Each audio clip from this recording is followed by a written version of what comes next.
But it is an amazing example of how in some of these societies, the level of communal care is really extreme. Um, and even in the societies where it's not like that, mothers are still getting an incredible amount of help from the community. No one is doing this alone. My sister and I, when we were pairing, Bethany, what questions do you want to ask Elena? And she's like, I feel like I would just fangirl and I would just be like, we were talking about it like as if it'd be like Comic-Con. Hey, remember that time that you said that babies are passed off like 8 times in the first 48 hours after the mother gives birth or whatever? I was like, that's cool. Can you say that again? Just like shouting my favorite lines at you. Hello, everybody. My name is Kara Burrell. Sometimes I go by Nuance Ho, and sometimes I rope in really smart people into talking to me about things that have helped me tremendously during my deconstruction from Mormonism. My guest today is Elena Bridgers. She's a writer and researcher who focuses on motherhood through the lens of evolutionary biology, basically asking the question, why does motherhood feel so hard? And is it actually supposed to feel this way? So she's amazing. She writes this fantastic newsletter on Substack called Motherhood Until Yesterday. She combines research, anthropology, her own experience as a mother, kind of explaining what human parenting looked like for most of our evolutionary history and how different that is from what we have to endure right now. She's also co-authored some academic research on maternal health and things that get into isolation, lack of support, birth spacing, and this mismatch in our evolution versus what we're living in today versus like how we're not actually personal failures. Really fun stuff that's helped me tremendously as I have deconstructed from Mormonism, but also still have my 3 kids that I committed to raise while under that process. So Elena lives in France with her husband, her 2 kids. She's currently working on a book that dives more into these ideas. So super excited that she's here joining us today. Hey, Elena, welcome to the show. Thank you for that wonderful introduction. Yeah, thank you so much for being here. You're kind of a superstar of my ex-Mormon deconstruction, whether you know it or not, that I have recently gotten divorced. I left the church a few years ago, and now I live next to my sister right next door. She is my kin network. She and I are kind of trying to rebuild the types of support that I need as a mom, and she's been instrumental at sending me your work all the time. She's like, Elena says this, Elena says that. And I couldn't wait to talk to you because I think the ways that you've helped me, I just want to get out to my audience more. So thanks for being here. Oh, well, thank you so much for having me on. And I'm so glad that my work has helped you. Motherhood, and especially single motherhood, is no walk in the park, especially with 3 kids. So power to you. Thanks. And power to you. You're 16,000 subscribers on Substack. You have about 93.5 thousand followers on Instagram. I first wanted to start off this conversation by, combining the ways that my audience will be able to kind of gravitate towards your work after this conversation is over. People, especially women, who have left conservative religions or I guess just like the American ideal of this 1950s housewife. Mm-hmm. What do you find with people who have left these types of systems? How do they process these very deeply embedded narratives about their biological purpose and what's expected of them? Like, what kind of conversations do you see people having? Gosh, I'm not sure that's something that I'm able to speak to really well, simply because that is not my background. I did grow up going to church a lot, but I wouldn't say that my family was particularly religious. It was sort of like we went to church because it was social and I sang in the choir. But we weren't like the Christian teachings weren't really like a very intense part of my upbringing. And actually, I like to quip on Substack that a lot of my personal deprogramming has actually been more of a deprogramming from sort of intense liberal feminism, or Yeah. girl boss feminism, because that is also a program. And I think that it's been interesting to me to see how many people who are in your camp, who are coming from religious backgrounds, also find my account to be extremely validating. And I think it just speaks to the fact that, like, regardless of sort of what cultural subgroup you're coming from, um, we all have some deprogramming to do. Like, Yeah. we're all running these scripts in our heads about what a woman should be, and what a mother should be. And so much of it is just culturally constructed and wrong and out of alignment with, I think, sort of our deeper nature and our evolutionary past. Um, I think ultimately we all kind of need to meet in the middle. I think a lot of, Hmm. like, liberals are realizing that, like, oh, like, certain, like, religious values are good. Certain family values, community values, like believing in a higher power, like, we have evidence to show that, like, this is actually really good for mental health. And on the other hand, yeah, I have talked to women who come from sort of more extreme orthodox religions, who have been like, that culture was so toxic for me, especially as a mother, because the narrative around what you're supposed to feel as a mother, and how you're supposed to just be, like, blissed out and not need any help, and be managing your home perfectly and not have any sort of desires outside of your role, um, uh, as sort of a mother and wife. I mean, yeah, that is, I think, pretty objectively harmful for women. And so I think we're all kind of coming together and Hmm. kind of finding that, oh, maybe there's this, like, happy medium where it's like, motherhood is wonderful and rewarding, and there are many ways to be a woman in the world. You don't have to, like, go break the glass ceilings if that's not your thing. But also, like, not everyone wants to be a trad wife.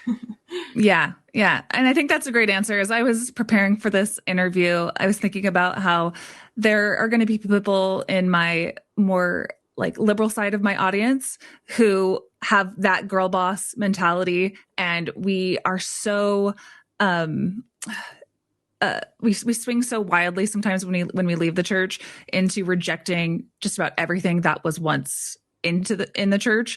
Mm-hmm. And there, I don't want to discount a lot of that experience is also very valid for people, especially when they're like, I was trained to want to be a mother. That was the sole goal of my entire upbringing, was to find a mate, and that was where I was supposed to find my purpose, and everything was centered around that. But I didn't have those instincts, or I also really like working and stuff, so I don't discount Yeah. any of that as well. But there's that aspect, and then there's also the aspects of like, I do have 3 kids, and we do have to make sense of this messiness of what is the truth of our like our evolution that got us to the point that we're at right now. Like, what is the more ideal state? What is ingrained in us versus what does our culture kind of tell us? So thanks for kind of articulating that there's a lot of different messages from different people. And I just kind of want to like make sense of that mess with you throughout the course of this conversation. So let's Yeah. start off with like, what is the mismatch that you talk about with what I describe as a modern capitalist hellscape? That is, my sister always tells me there's a quote, maybe it's a Brett Weinstein quote that says, "We're beautifully designed for a world that we don't live in." And Yes. I'd love you to talk more about your background and kind of what that mismatch is and why things are so hard. Yeah, so I have an undergraduate degree in human biology from Stanford. And so I did kind of have, like, a basic education in these issues, although that education did not really specifically cover motherhood and evolutionary mismatch. Like, that wasn't a core topic. Mm-hmm. And so it really was something that I educated myself on, after I became a mother, because I was just deeply curious about why my personal experience of motherhood was so hard. And I think the thing I was kind of trying to reconcile was, on the one hand, it seems like life has never been better for humans, right? Like, we've never been more comfortable. We've never been better off economically on average. Like we've never had so many resources at our disposal. Modern healthcare, like grocery stores, and yet a lot of us are objectively not thriving, and especially mothers. Postpartum depression rates are very high globally, and I think by some measures as high as maybe 15% in the US. And yet, motherhood is this thing that women have always done, right? The vast majority of women throughout history have at some point in their lives become mothers and raised children. And so it's just this deeply normal, natural thing for women to do. Why is it so hard, even in this comfortable modern context? And I think part of the answer to that question is just that motherhood has always been hard. Evolution doesn't really care about things being hard. It just cares that you survive and you pass on your genes, right? So like life in the animal world is hard. On the other hand, we don't see hunter-gatherers suffering from the same rates of mental illness that we see people in contemporary society. And there's not a lot of great research on postpartum depression in hunter-gatherer societies, but most anthropologists think that it's not really a thing because of the level of community support specifically that mothers have in these societies. For sure. Yeah. So, yeah, I mean, as I educated myself, as I started collaborating with academics and reading peer-reviewed papers and books, I sort of started piecing together this theory, which is that modern motherhood is basically a lot of the suffering of mothers in the modern context is down to something that we can call evolutionary mismatch. So I love that quote that you gave. I think that sums it up pretty well. Humans evolved as hunter-gatherers for 95% of our history as a species, and potentially 99% if you consider that really the start of humanity was 3 million years ago, right? The origin of our species is more like 300,000 years ago. But agriculture didn't happen until at the earliest 10,000 years ago in some societies, and industrialization much later. And now we're all walking around with smartphones. Like, the pace of change, the pace of human cultural change is so much greater than the speed of evolution that it's created this mismatch between the environments in which we evolved to thrive, the environments in which our bodies and brains evolved, the conditions which we evolved to expect, and the reality of modern day living, which is convenient and comfortable, but also in many ways objectively not good for us. Right. And is there anything controversial in what you just said? Like, I feel like that's pretty, like, people at least who believe in evolution, that seems pretty standard, that like we have an operating system of a brain that doesn't get software updates just because, women are in the workforce now, and we have birth control, we have daycares, we have all these other abilities to have a more like well-rounded life, but it doesn't mean that our brains have changed and our needs have really changed. Like, it seems pretty standard, like, and obvious, but I needed somebody to articulate that to me while I was, struggling in my postpartum years and wondering why I felt so broken and stuff like that. Yeah. I mean, obviously nothing is without controversy. I mean, I think the main critiques of evolutionary mismatch are, on the one hand, people will say, well, humans are incredibly adaptable and flexible as a species. And that is absolutely true. Mm-hmm. We've colonized every single ecological niche on the planet, right? No other animal has ever done that. So, and if you just look at the staggering diversity of human cultures around the world, even today, it's clear that humans are able to live in many different ways and even to thrive under many different kind of cultural systems. So, saying like, oh, like we all have to live like the hunter gatherers. That's actually not what I'm saying. But people do misinterpret what I'm saying that way and then use it to sort of build a straw man that they attack. And then the other critique here is that, oh, well, 10,000 years is actually a long time. And we do know that some forms of evolution can take place very quickly.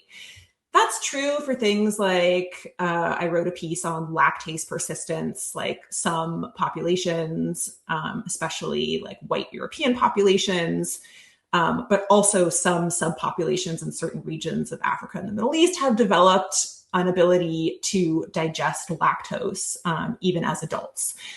This is not true of the majority of the world population. But like that's an instance of a single mutation in a single allele that can happen very quickly. And so for things like human psychology, it's so complex that, it takes a really long time to evolve. And so even though a lot of people are like, well, 10,000 years is a long time, it really is nothing compared to the vast, vast, vast scope of human evolution and the pace at which human evolution typically takes place.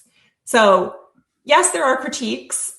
On the other hand, I do think that most academics agree that evolutionary mismatch is like a legitimate lens through which to understand some of the contemporary struggles that people face, especially with regards to mothers and mental health. Yeah, and it makes perfect sense to me. Speaking from like the Mormon perspective, we were raised very much around that 1950s ideal housewife kind of image, that pretty much any kind of failing, any not fitting within that is your own moral failing, and you should pray harder. And that, so I kind of wanted to speak to you about what the idealized woman has kind of been purported to be within our society, because I think the Mormon ideal kind of spreads out pretty widely around that. So I think most scholars, I think including you, pointed out that that traditional 1950s kind of family life is more of an Not anomaly traditional. in Yeah. in U.S. history, let alone human history, and that women who are right now leading this trad wife kind of perspective are far from living what an actual traditional wife or woman would have been.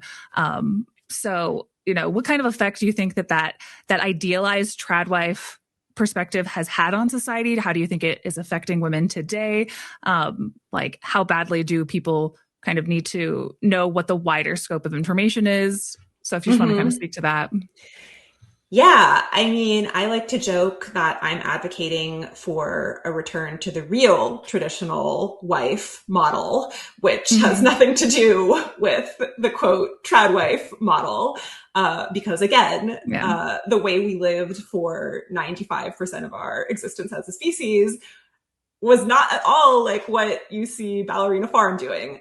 So I have nothing against Ballerina Farm. She seems like she's a wonderful mother and that she's happy in her life. But it is not normal from an evolutionary perspective to A, have that many children that closely spaced, B, not have help from a community that is actively helping you on a daily basis, like living with you and actively helping you with those children. And it's also not normal for a woman not to have any kind of economic activity and to be like 100% financially dependent on a man, which I guess that is the one sense in which Ballerina Farm is not actually trad because she's making bank. But the sort of model that she is promoting and that the sort of trad wives are promoting is really quite out of sync with our evolutionary history as a species. And we can get more into why that is. Let's start off with point A about birth spacing. Only in the recent just couple decades did like the LDS Church start being okay with not really having a strong opinion about birth control, but most women, I would say, have leaned Mhm. towards birth control in the recent years. But still, I mean, almost everyone that I went to high school with that I know has at least 4 kids, if not more. And Mhm. there's these idealized versions of your posterity should go on forever and have as many children as you possibly can. Mhm. There's been a slight damper on that in the recent years, but overall, 4 children is still a lot, and they're Mhm. usually spaced pretty close together. So, from your perspective and your research, what is more in alignment with how people have lived for thousands of years in terms of birth Yeah. spacing? So Spacing. this is one of my favorite topics, and Let's get into it it. is, yeah, it is like such a little known fact, even to people like myself who, hello, I have a biology degree, um, that the evolutionary norm for women is to have maybe 4 children spaced 4 years apart. So 4 years apart. yeah.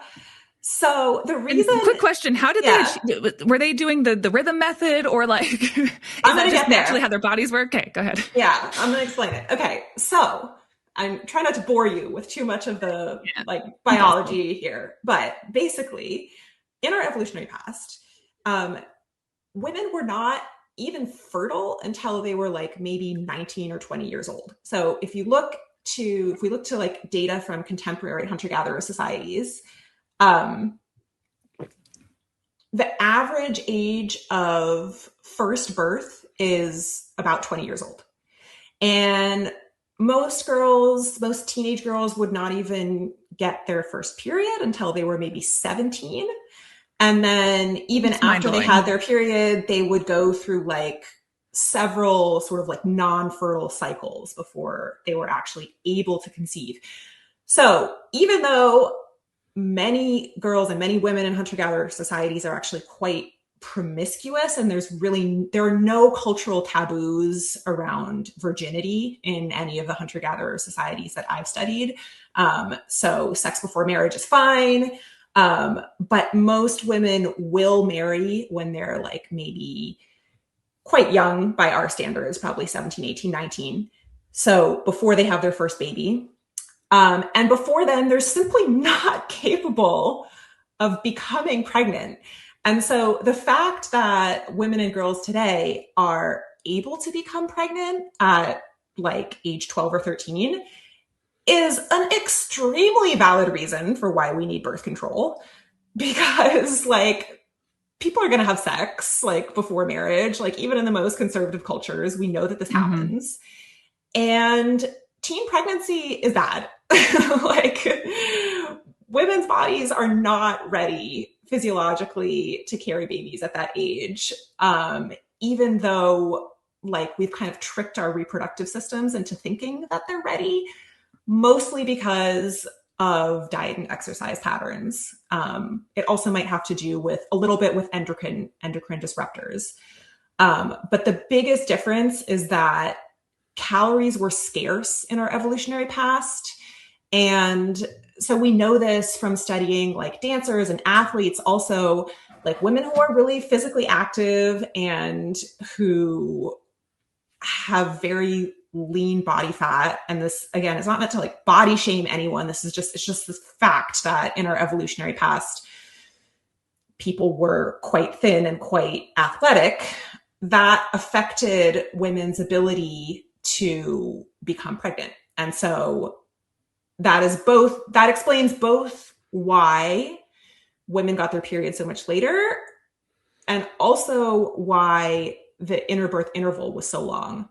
Although that also had something to do with breastfeeding, which we can talk about too. Birth spacing, much different than kind of how I was raised to think about it. And that's very interesting. And then the second thing that you mentioned was um, the resources. So When community you were talking about support. like Ballerina Farm, like it was like Yeah, community support and community support. isolation. Okay, so in terms of like community support, Ballerina Farms is like a billionaire.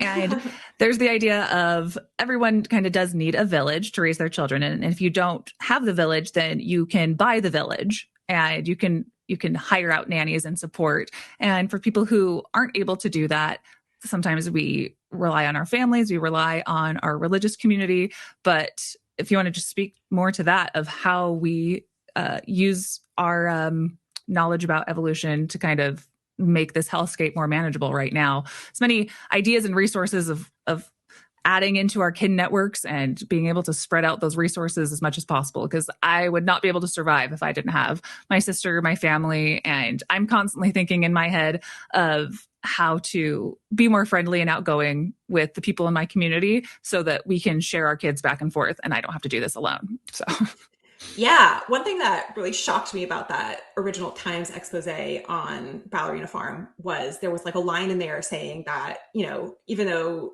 these folks are like richer than God, there are no nannies allowed in the house. Like her husband had said that there's no nannies allowed. And I'm like, what? If I had that much money, I would be hiring so much help. And which is not to say I want to like totally outsource the care of my children, because I love my children and I want to spend time with my children. And I think, you know, we know that spending time with your children is important. But like, I think there's just this like really deep misunderstanding about what is natural for women. My daughter just came home from school. Yeah, say all the things. Yeah, wait a minute, you need to. C'est ton copain. Oui, aussi, il est dans ma classe. Yes, c'est ton copain, il est dans ta classe, c'est super. I never cried. You never cried? Oui. Oh, I love you, baby. It's so cute. Oh my God. Is she 4? She's 4, yeah. 4. She's oh my 4, gosh, so cute. I have a 5-year-old son in kindergarten, so I get it. Yeah. Oh, I get it. The She's last like, podcast I did, I also had my son in the room too. And yes, doing this, we do what we can. Yeah. We do what we can. I just think like, you know, it's not that hard to like create a little bit of space and tolerance for people to like have their children butt in every now and then. Like, why are we so? Anyway, that's another topic. So, okay, excuse me. So back to Ballerina Farm and no nannies allowed. All right.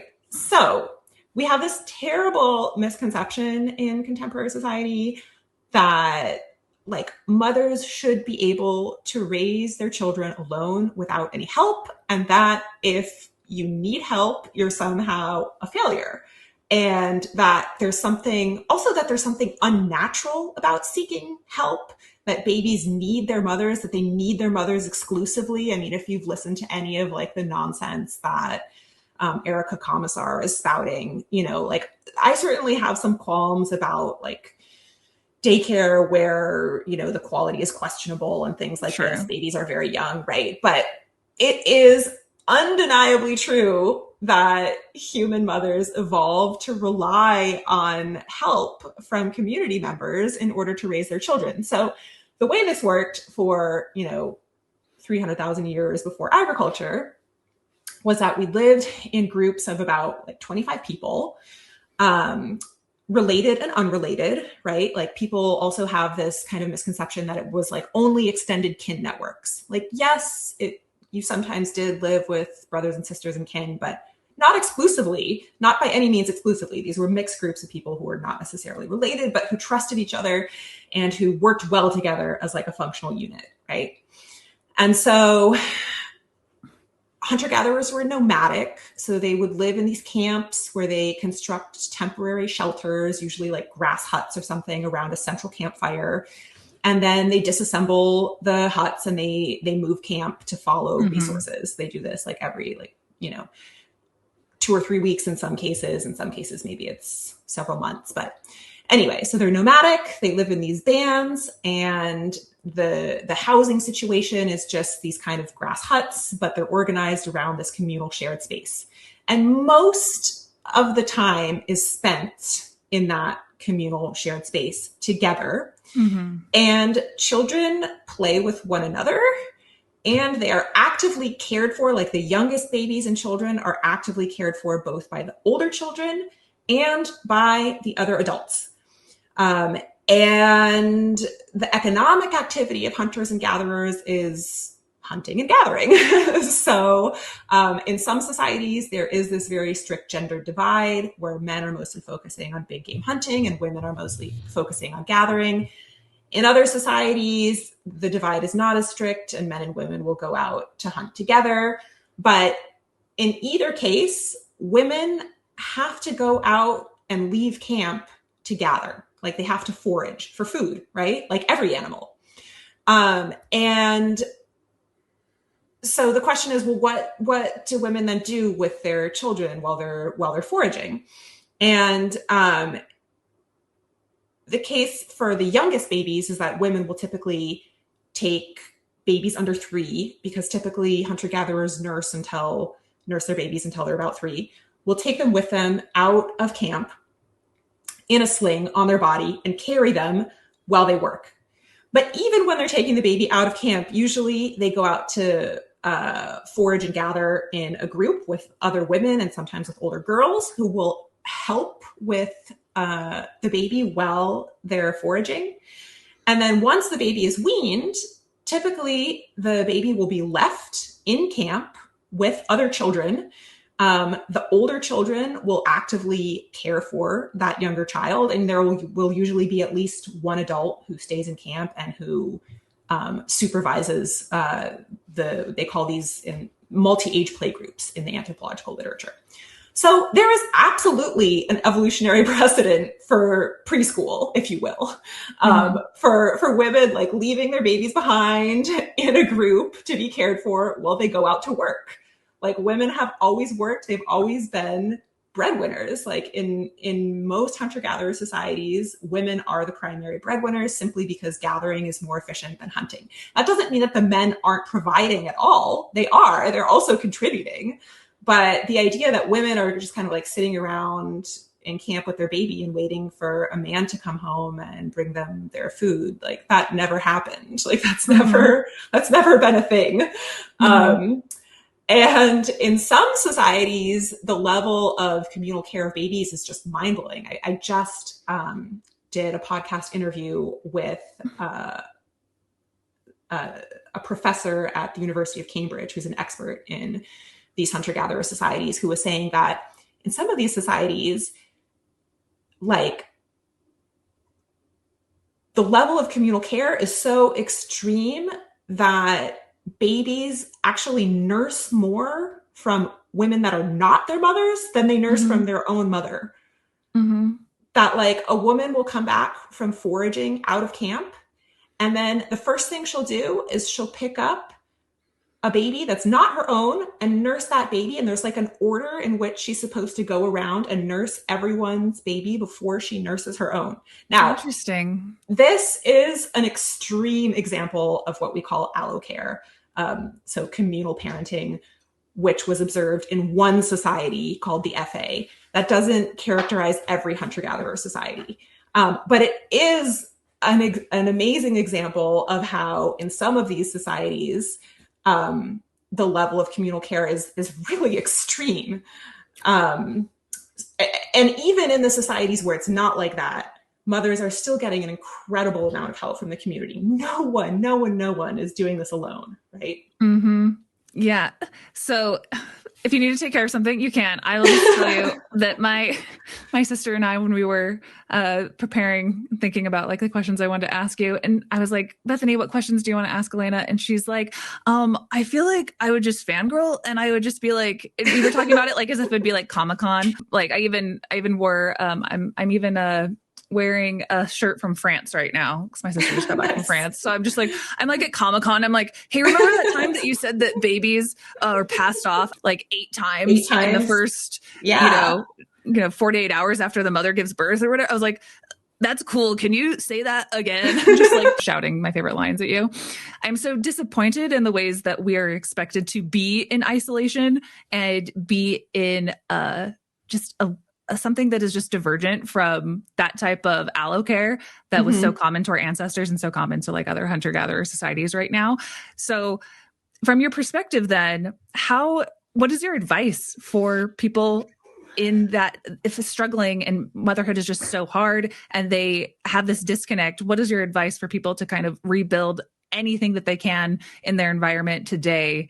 Like, what have you found that people could reintegrate from those types of societies?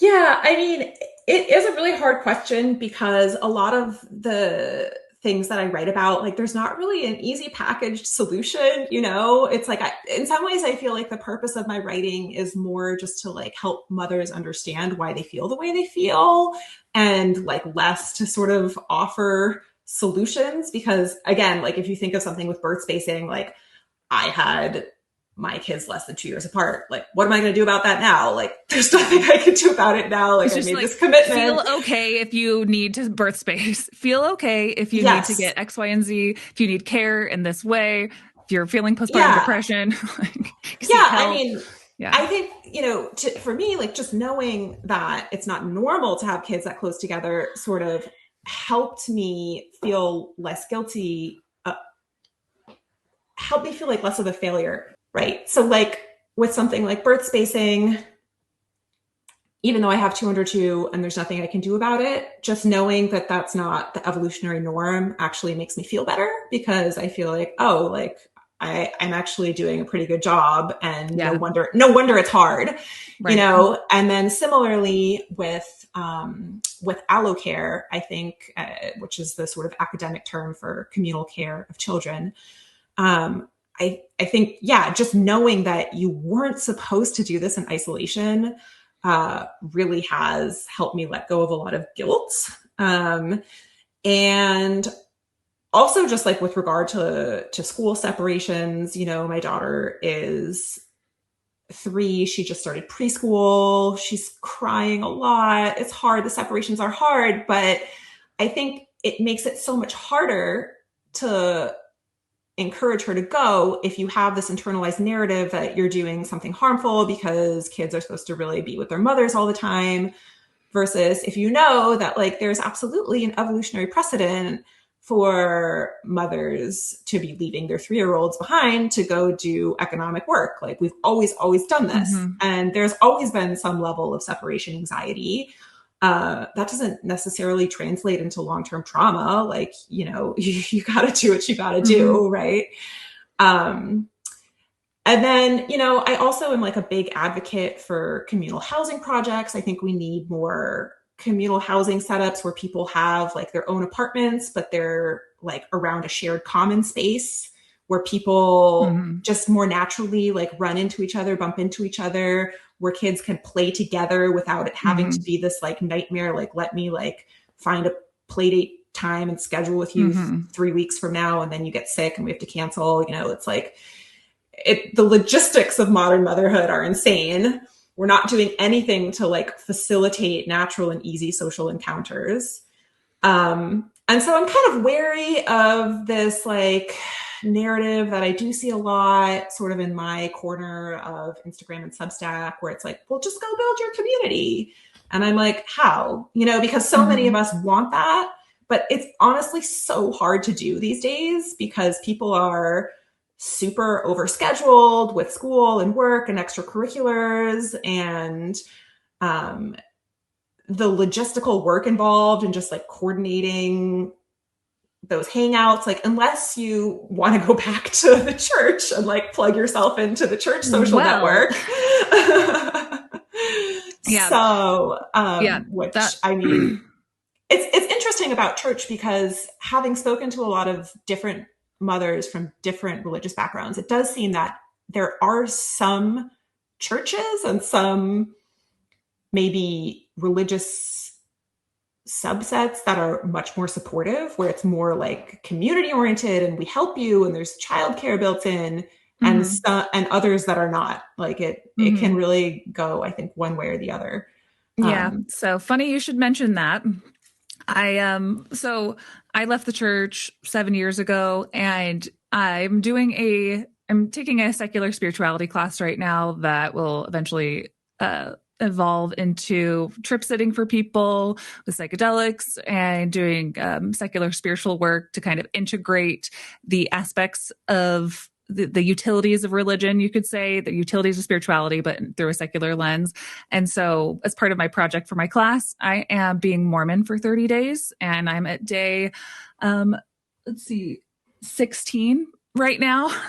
I'm trying to do as many Mormon things as I can and live as a little bit of an anthropologist, but really making myself the guinea pig and putting on a Mormon cap like I did when I was raising my kids when they were more small and toddlers and things. And like trying to put on a trad wife lens as I wake up every day of what did trad wife Kara do throughout my day, and compare, contrast what makes me happy, what doesn't make me happy, instead of just leaving the church and discarding everything. I'm still trying to integrate pieces of my Mormon past. And then Interesting. in the next 30 days after that, I'm going to be integrating those pieces and then taking like secular spiritual pieces of what I find the most meaningful and trying to do those every day, reporting on it, vlogging on it, writing it up for my class right now. And so as I've been doing that, I have been going back to church. I am an atheist, but I still love a lot of the utility of religion. And one of those things is it has and especially in Mormonism, it has a very built-in community aspect. But where I live, in like a townhome complex right now in Salt Lake City, I have a lot of kids and a lot of people around, but you're right, it's very hard to schedule things. And the main thing is like, we just need to work less. Like I need to have more of a social safety net so that I don't feel like I have to tell my kids to go be on a screen all day so that I can just make enough money to live in my house, as opposed to when I was, a few years ago, my husband and I were living in what you kind of described, exactly that, like student family housing at the University of Utah. Very common for a lot of young Mormon families who have really little kids. Their husbands are at school all day, and it's basically block after block after block of all these housing units all facing each other with a playground in the middle. And my life for about 5 years was that ideal kind of hunter-gatherer lifestyle where every mom was outside at the playground. We're swapping kids back and forth, like insanely communal living where it's just understood that you can let your kids go play outside and another one of your mom's friends will be taking care of your kids, and you'll just go back and forth inside your doors, everywhere, and everyone was friends. And I've always wanted to recreate that type of living. And that's kind of my ideal with having my sister next door, that my kids can just go in and out, and setting up a lifestyle that's just conducive to that, because the environments that we kind of choose to live in, that's what our kids are going to grow up understanding is the norm. But I wanted to, if you have any commentary on that, I'd love to hear it. But also, I was reading through your Substack, and I was surprised that you also tried to live as a trad wife for 30 days. And I was like, oh, we have that in common. So tell me how that went. I'd love to hear I was laughing. Your advice on what happened for you and why you wanted to do that in the first place. Laughing as you were telling me about your challenge, because I was like, I actually wrote a piece just about that. Although for me, I'm sure it was much less trad, because I don't think I even like really truthfully know what true trad is, because that's never been modeled for me. And that's not at all how I grew up. But as I mentioned at the beginning of the podcast, I feel like a lot of my journey with sort of studying the hunter-gatherers is also this kind of deprogramming from girl boss feminism, which I think also can be a disservice to women, especially mothers. You know, I think like there's a reason why I was so attracted to that brand of feminism before I had children. But then once I had children, I was like, there's like a piece missing here. Like, how am I supposed to go out and like break glass ceilings when I have 2 little kids to care for? And also, like, as much as I'd like it to be, like, things are not 50-50 with my husband. Like, and a lot of that is just like down to pure biology. And like, how am I just like supposed to survive and get through this? Because clearly, like, going back and like trying to give it my all at work and then coming home and giving it my all at home, like, I'm too tired. Like, I'm just too tired. And also I think like my kids were not thriving in that situation. And so I ultimately left my full-time job, and that's kind of when I started writing. I'm lucky that this has like worked out as a career for me, because it is so incredibly flexible, and it really does allow me to have that like sweet spot of having, both quality time with family and also like a professional activity that is meaningful to me and that allows me to like Mm-hmm. earn money and support myself. But yeah, I think I was just I was interested in running that challenge because I was like, what would it feel like to take this all the way to opposite extreme? Like if the one extreme of like the girl boss feminism thing didn't work for me, like what would it feel like to live like Ballerina Farm? Like there are so many Mm-hmm. ambitious professional women out there who are like secret fans of Ballerina Farm because they're so tired and they're so stressed out and they're consuming this content and they're like, oh, it looks so relaxing. Obviously, a lot of that is a lie because it's not. Like, we're not seeing Mm-hmm. the struggle behind the camera, right? But I do think that a lot of like liberal progressive types have this kind of like trad curiosity in them that they're like, okay, but like, would it be nice to just stay home and bake sourdough bread? Yeah. Um, so I I ran it for 30 days. I can't, this was a long time ago. I think I did this like a full year ago. I can't remember exactly what I set for myself as a challenge, but I was basically like, I'm not worrying about work for a month. Because I think this happened also at a time that we had like lost our childcare and I kind of like didn't have a choice anyway. And so I was Mm-hmm. like, let me just see if like really going all in on like motherhood and cooking and baking and like getting dressed in like something pretty, like would Mm-hmm. this make me feel better? Um, Obviously without any of the like crazy like submit to your husband nonsense. Mm-hmm. I was Yeah. like, I'm definitely not going down that going down that road. Like, husband, can you give me orders that I normally wouldn't submit to that I can submit to Yeah. now? Be like, no. Okay, you passed the test. Good job. Yeah, I mean, in a lot of my writing, I think I am kind of pushing back against the narrative that like being a stay-at-home mom is inherently unfulfilling. I think it can be. I think it isn't for everyone. I would not have wanted it, but if you look to the hunter-gatherer model, like men and women are fulfilling different roles in those societies, and I think that's okay. But there's still egalitarian in the sense that like there's no authoritarian power structure in the community or within a marriage. Like men and women do get married and they have children together, but like the man is not the boss.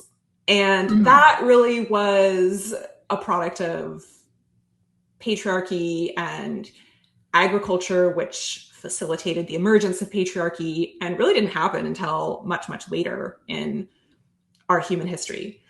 So, yeah, I mean, I think my memory of my attempt to live the trad life was that like I was just exhausted. I was like, I'm not cut out for Yeah. it. I don't know how Ballerina Farm does it. Like, I don't have the Yeah. energy to like get dressed every day and put makeup on. Like, I'm sorry. I'm just like I gotta be in my sweatpants most of the Yeah. time, and I barely have energy to put chicken nuggets in the oven, and I'm trying my best to get balanced meals that my kids will actually not turn up their noses at. Yeah. And so there's like literally no way I'm going to be baking my own bread here. But it was an interesting experience.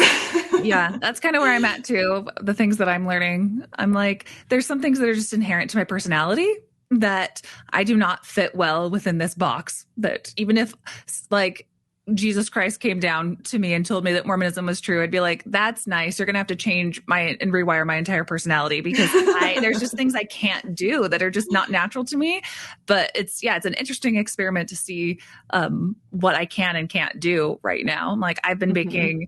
I've been making more home meals and I've been putting an emphasis on nutrition and not eating out and not working and instead of working, focusing on just keeping my house together and things that bring me happiness outside of trying to make money, like things that a trad wife would do. But there's also just I'm like, oh well, this is my personality. I guess Yeah. I'm not cut out for some of these things. I just Some wanted of to these say areas. that, Go like, ahead. despite the fact that I am like not Mormon and that I kind of failed in my own Tradway challenge, like, I do consider myself to be someone who is very like traditionally feminine.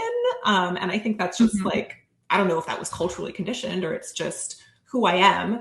But I mean, I'm very into like fashion and home deco and like Yeah. I have Pinterest boards upon Pinterest boards. Yeah. And I do think there's this kind of like weird like attempt to say that like it's not cool to do that from like some progressive feminist circles, or we shouldn't be doing that, or like it's frivolous or silly. And I'm like, you know what? I'm proud of the fact that I made my home beautiful. And Right. I am proud of the fact that sometimes I pull off really nutritious, wonderful meals for my family. And I Hmm. do think that, you know, it's not that there's like anything inherently bad about these things. It's just the problem is just that we expect women to be able to do it all and all at once and without any help. Like, Yeah. and you can't, like, it Hmm. doesn't matter what your ideal is or how hard you try. Like, exhaustion is exhaustion, you Yeah. know? Yeah. Um, Let me pivot into this question. So I went to church last week and I was listening to the hymns, and there was a newborn baby sitting next to me. And I was actually a nanny for like 8 years before I had kids. So I was definitely raised to pretty much think that my role was to be a mother. And until I could get there, I was just obsessed with babies. And I did just want to be a trad wife. That was my ultimate goal until I left the church and deconstructed a lot of things. And now I've integrated my love for babies, my love for children, as long as, with a lot of other things. But I'm sitting next to this newborn, and I joked on my Instagram that, like, there must be something that they're putting in these hymns, because I suddenly, not that I want to babysit a child, I'm like, I saw them nursing. I'm like, I want my own baby. And for my class, I started deconstructing what that meant and started reading more about environmental priming. And when I mentioned that online, I had a lot of pushback from Mormons who were like, no, this is just natural biology. What you're describing is everybody should have a baby. Everyone should have as many babies as they can. And I'm like, no, I think that it has more to do with being in an environment that kind of has these different cues that raises an awareness in my conditioning that tells me what my purpose is, basically. And some women don't want children, and I think that comes out of like the evolutionarily built-in flexibility that some people are meant to be aunts and uncles and other types of caregivers to kind of round out the our tribe, you could say. So from your perspective, like, how much does biology play into people wanting to have children versus the environments that they are in for them to have their own children versus kind of growing up in a kid network? Does that make sense? Yeah. I mean, I think the interesting thing is that, like, for most animals, they don't know that sex causes babies, right? So, like the only, like, from an Yeah. evolutionary standpoint, like the only job of evolution was like make it so that sex feels good Hmm. and animals will have sex, and then make it so that once a baby comes, the animal, the especially the mother, if it's a mammal, loves the baby Hmm. because then she will take care of it. And like evolution doesn't really care whether you, like, in the abstract want children, right? So I think, like, in some ways we've just kind of like become so smart and self-aware as a human species that we're like able Hmm. to even ask this question of like, do I want children? Hmm. But I do think it's interesting that at least some anthropologists, like especially, Richard Lee, who studied the Kung. And I've quoted him a lot on this because I think it's interesting. He talks about how almost every woman without exception in Kung society does want to become a mother. Um, I do think there's an argument to be made that wanting children is our natural state, that it is normal to find babies cute, to want to hold them, um, to find children cute. I do think it's weird that so many people in our society these days find children to be like annoying and repulsive. Um, I mean, I understand where that comes from. Like children certainly can be annoying. But I do also think that a lot, there's like a difference between our sense of like isolation and overwhelm, which is a product of the way, a product of contemporary society and the conditions under which we're forced to mother, Mm-hmm. versus like wanting a child and having an affinity for babies and children. Mm-hmm. Um, I think that like we need to move in a direction of bringing back certain conditions of our evolutionary past such that more people do want children and do enjoy the experience of motherhood, because I think it can be wonderful. It's just if you're too stressed and you're too exhausted to be able to even enjoy your own children, like Mm-hmm. I don't think that's because children suck. I think it's because modern living sucks. Yeah. Yeah. I like how you said the conditions in which, facilitate being able to enjoy your children. Like sometimes babies, to a lot of people, they equate like this patriarchal structure in which if they have a baby with a man, they would not be able to have the resources that they need if that man turns out to be a loser and leaves them and Mm-hmm. they don't have any other kind of communal support. Mm-hmm. Like in terms of hunter Mm-hmm. and gatherers, if the man ends up dying, another way of, being a loser. That's my equation for that. Of like, if he's not around anymore, they're not completely destitute the way No. that people in our Yeah. society would. So sometimes having a baby and looking at childcare and motherhood, it is, it's not that the babies themselves and motherhood itself is the problem. It's the surrounding support that they know isn't there and they're not attracted to the lifestyle, I guess is what I would say. Yeah. I mean, imagine if you had one baby every 4 years, starting in your 20s when you were young and fit and healthy, and you had like 20 other competent caregivers who lived with you and who could Mm-hmm. help you with that baby on a daily basis. And becoming a mother did not isolate you from any aspect of society and did not require you to give up your economic activity and Right. did not require you to give up on friendships or to like forgo any aspect of your social life. Like imagine if that was the reality of modern motherhood. Like I would enjoy having children under those Yeah. circumstances, like because I actually love my children and I love having children. I just can't deal with the stress and overwhelm that comes from like trying to take care of two closely spaced kids in a single family home and manage a career and do all the like domestic labor, um